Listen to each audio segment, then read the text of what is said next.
Mr. Speaker, the President of the United States.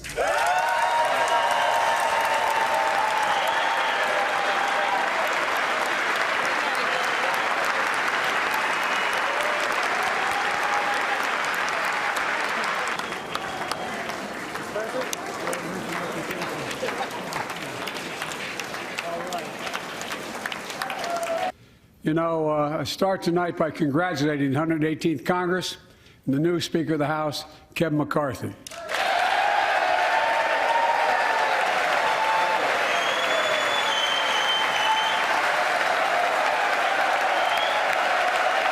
Special recognition to someone who I think is going to be considered the greatest Speaker in the history of the House of Representatives, Nancy Pelosi.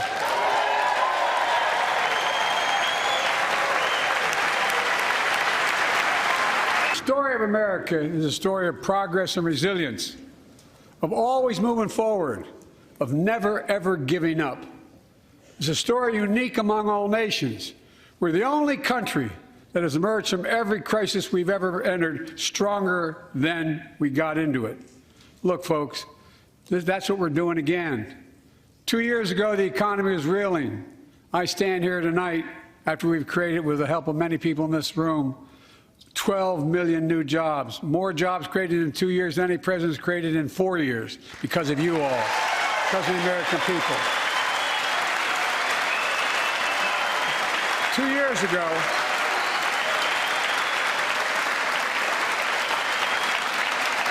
and 2 years ago, COVID had shut down, our businesses were closed, our schools were robbed of so much, and today, COVID no longer controls our lives.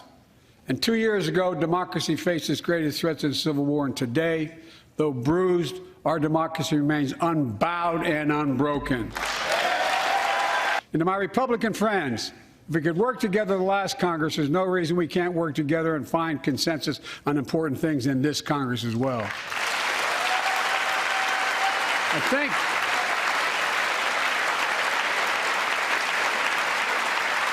folks, you all are as formed as I am, but I think the people sent us a clear message.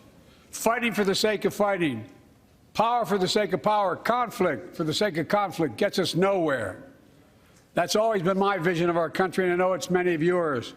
To restore the soul of this nation, to rebuild the backbone of America, America's middle class, and to unite the country. We've been sent here to finish the job, in my view. Folks, my economic plan is about investing in places and people that have been forgotten. Now, some members here are threatening, and I know it's not an official party position, so I'm going to exaggerate, but threatening to repeal the Inflation Reduction Act. As my coach, that's okay, that's fair. As my football coach used to say, lots of luck in your senior year. Make no mistake, if you try anything to raise the cost of producing jobs, I will veto it. Look, in the last 2 years, my administration has cut the deficit by more than $1.7 trillion, the largest deficit reduction in American history. Under the previous administration, the American deficit went up 4 years in a row. Because those record deficits, no president added more to the national debt in any 4 years than my predecessor.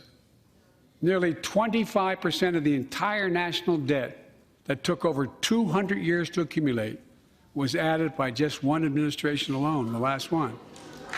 They're the facts. Check it out. Check it out. How did Congress respond to that debt? They did the right thing. They lifted the debt ceiling 3 times without preconditions or crisis.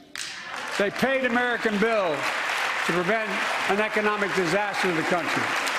So tonight I'm asking the Congress to follow suit. Let's commit here tonight to the full faith and credit of the United States of America will never, ever be questioned. Some of my Republican friends want to take the economy hostage. I get it, unless I agree to their economic plans. All of you at home should know what those plans are. Instead of making the wealthy pay their fair share, some Republicans want Medicare and Social Security to sunset. I'm not saying it's a majority. Let me give you, anybody who doubts it, contact my office. I'll give you a copy. I'll give you a copy of the proposal. That means Congress doesn't vote. Well, I'm glad to see you. No, I tell you, I enjoy conversion. You know, it means if Congress doesn't keep the programs the way they are, they'd go away. Other Republicans say, I'm not saying it's a majority of you. I don't even think it's even a significant, but it's being proposed by individuals. I'm not politely not naming them, but it's being proposed by some of you. Look, folks, the idea is that we're not going to be moved into being threatened to default on the debt if we don't respond. Folks, joining us tonight are the parents of Tyre Nichols. Welcome.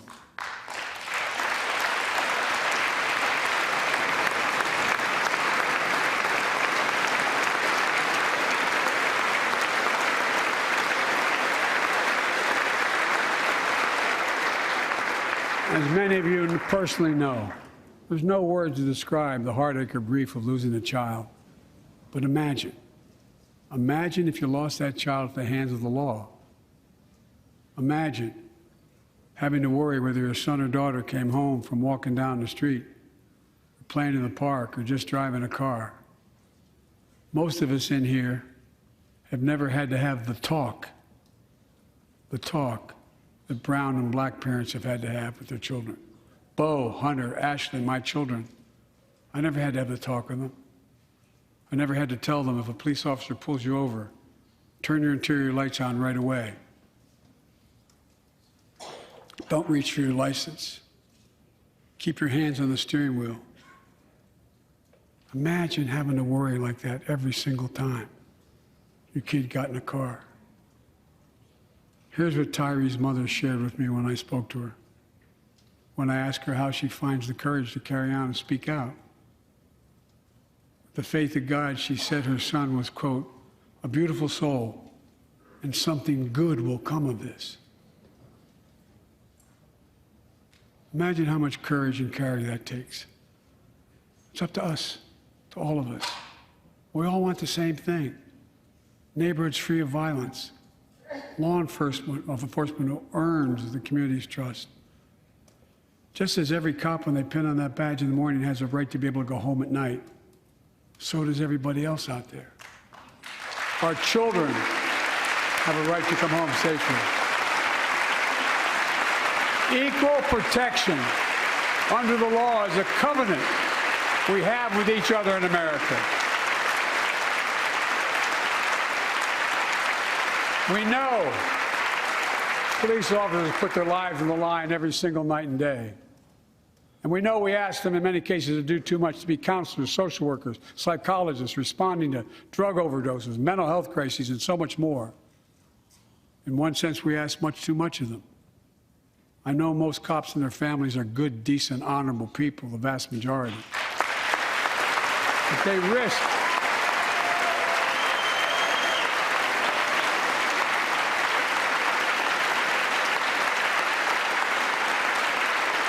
risk their lives every time they put that shield on. But what happened to Tyre in Memphis happens too often. We have to do better. The Vice President and I are doing everything to protect access to reproductive health care and safeguard patient safety. But already more than a dozen states are enforcing extreme abortion bans. Make no mistake about it. If Congress passes a national ban, I will veto it. Let's remember the world's watching. I spoke in this chamber 1 year ago, just days after Vladimir Putin unleashed his brutal attack against Ukraine. A murderous assault, evoking images of death and destruction Europe suffered in World War II. Putin's invasion has been a test for the ages, a test for America, a test for the world. Would we stand for the most basic of principles? Would we stand for sovereignty, We stand for the right of people to live free of tyranny. Will we stand for the defense of democracy? For such defense matters to us because it keeps peace and prevents open season on would-be aggressors and threatens our prosperity. 1 year later, we know the answer. Yes, we would, and we did. We did. And together, we did what America always does at our best. We led. We united NATO. We built a global coalition. We stood against Putin's aggression. We stood with the Ukrainian people. Tonight, we're once again joined by Ukraine's ambassador to the United States. She represents not just her nation, but the courage of her people. Our ambassador is here, we're uniting our support of your country. Will you stand so we can all take a look at you? Thank you.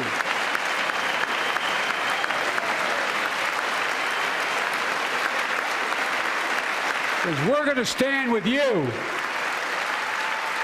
as long as it takes. I'm committed to work with China where we can advance American interests and benefit the world. But make no mistake about it. As we made clear last week, if China threatens our sovereignty, we will act to protect our country, and we did.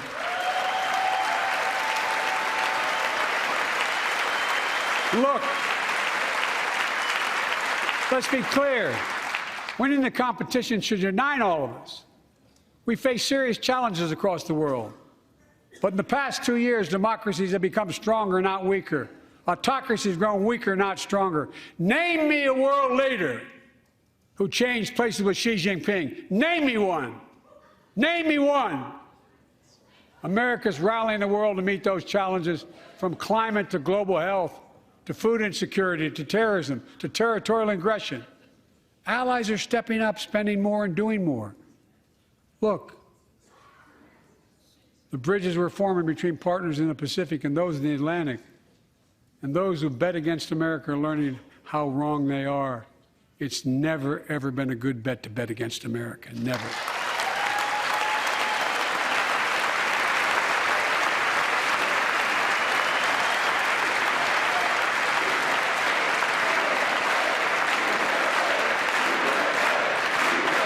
Well, my fellow Americans, we meet tonight at an inflection point, one of those moments that only a few generations ever face, where the direction we now take is going to decide the course of this nation for decades to come. We're not bystanders of history. We're not powerless before the forces that confront us. It's within our power of we, the people. We're facing the test of our time. We have to be the nation we've always been at our best: optimistic, hopeful, forward-looking. A nation that embraces light over dark, hope over fear, unity over division, stability over chaos. We have to see each other not as enemies, but as fellow Americans. We're good people. The only nation in the world built on an idea, the only one.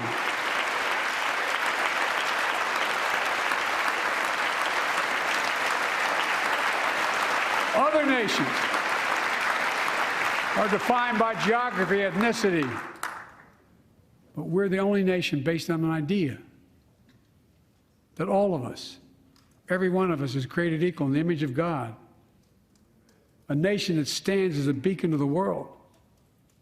A nation in a new age of possibilities. So I've come to fulfill my constitutional obligation to report in the State of the Union. And here's my report. Because the soul of this nation is strong, because the backbone of this nation is strong, because the people of this nation are strong, the State of the Union is strong.